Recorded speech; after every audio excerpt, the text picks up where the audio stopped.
जय हिंद साथियों, स्वागत है आपके अपने इस यूट्यूब चैनल जीएस पिटारा में। आज हम दादा साहब फाल्के अवार्ड के बारे में जानेंगे, जो कि ग्रुप डी और एनटीपीसी के लिए काफ़ी महत्वपूर्ण है। तो चलिए शुरू करते हैं। ये जो दादा साहब फाल्के पुरस्कार दिया गया है 2021 में, वो 91वां नंबर का था। और 91 नंबर का दादा साहब फाल्के पुरस्कार किसे दिया गया है? श्री रजनीकांत को दिया गया है। रजनीकांत को 3 मई 2021 को इस पुरस्कार से सम्मानित किया जाएगा या किया गया है। रजनीकांत का जन्म 1950 बेंगलुरु के कर्नाटक में हुआ था। रजनीकांत की पहली फिल्म अपूर्वा रांगगाल है। दादा साहब फाल्के पुरस्कार की शुरुआत कब हुई थी? तो ये हुई थी 1969 में। Option number A. अगला, दादा साहब फाल्के पुरस्कार सिनेमा के क्षेत्र में दिया जाने वाला भारत का सर्वोच्च सम्मान है।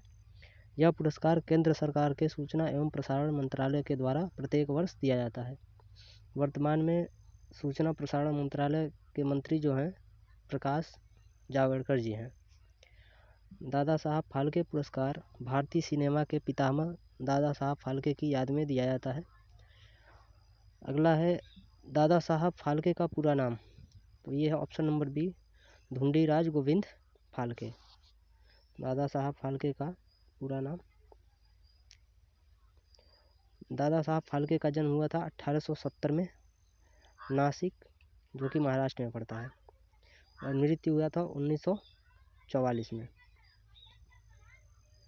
दादा साहब फाल्के की पहली फिल्म थी राजा हरिश्चंद्र, जो कि साइलेंट फिल्म थी, मूक फिल्म 1913 में आई थी, जो बिना आवाज़ की थी, ब्लैक एंड वाइट वाली।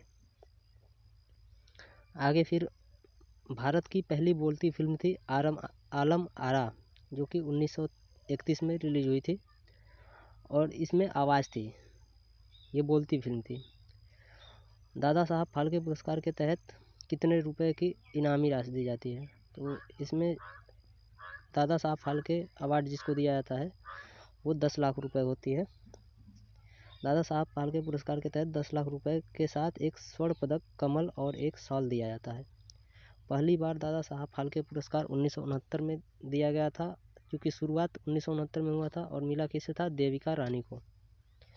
पहली बार दादा साहब फाल्के पुरस्कार मरणोपरांत यानी मरने के बाद किसे दिया गया? पृथ्वीराज कपूर को।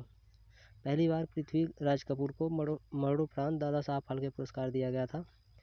दादा साहब फाल्के पुरस्कार पाने वाले प्रमुख व्यक्ति कौन हैं? पहली बार तो देविका रानी जी 1969, लता मंगेशकर जी 1989 में, भूपेन हजारिका 1992, दिलीप कुमार 1994, प्राण को 2012 में, के विश्वनाथ को 2016 में, विनोद खन्ना को 2017 में, अमिताभ बच्चन को 2018 में, और 2019 के लिए जो है वो रजनीकांत को दिया गया है, जो कि 2021 में दिया गया है।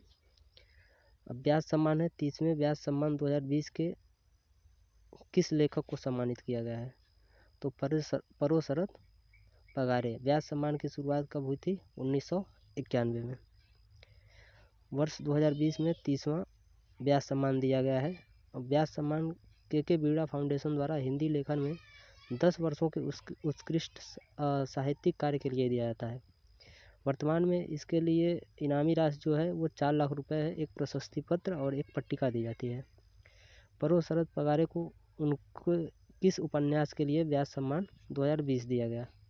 तो पाटलिपुत्र की सम्राज्ञी के लिए इनको व्यास सम्मान 2020 दिया गया है। 1991 में पहली बार जो व्यास सम्मान किसे मिला था? तो रामविलास शर्मा जी को मिला था। रचना थी भारत के प्राचीन भाषा, परिवार और हिंदी के लिए।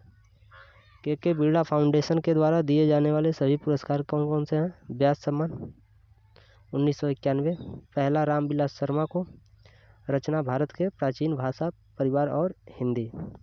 साहित्य अकादमी पुरस्कार 1955 में चालू हुआ था। सरस्वती सम्मान 1991 में, जो कि 22 भाषाओं में दिए जाते हैं। पहली सरस्वती सम्मान हरिवंश राय बच्चन को उनके 4 खंडों वाली आत्मकथा के लिए दिया गया था। घनश्याम दास बिरला पुरस्कार 1991 में शुरू हुआ था। बिहारी सम्मान 1991 में पहला किसे मिला था? बिहारी सम्मान जयसिंह नीरज को, रचना ढाड़ी का आदमी।